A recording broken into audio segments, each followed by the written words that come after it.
নমস্কার, আমি অ্যাস্ট্রো আচার্য সুস্মিতা শাস্ত্রী আবার হাজির হলাম অনেক দিন বাদে। আশা করছি আপনারা সবাই ভালো আছেন, সুস্থ আছেন এবং আমার ভিডিওগুলো দেখার জন্য আপনাদের অসংখ্য ধন্যবাদ।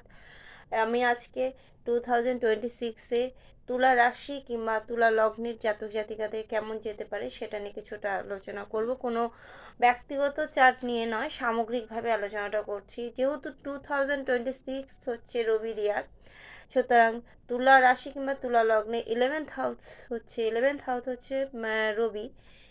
সেই 11th হাউসের রবি কীরকম ফল দেবে 2026 সেটা নিয়ে কিছুটা বলবো। এবার বলি যে তুলা রাশি তুলা লগ্নে পঞ্চমে যে রাহু বসে আছে, সেই পঞ্চম দৃষ্টিতে তার রাশি কিংবা লগ্নের উপর পড়ছে। সুতরাং তাদের শরীর স্বাস্থ্যের দিকে একটু নজর দিতে হবে এবং পড়াশোনার দিকেও খামখেয়ালিপনা করলে চলবে না। তাদের ফেলে রাখা কাজটা করা চলবে না, তাদের ডিপ্রেশন আসতে পারে।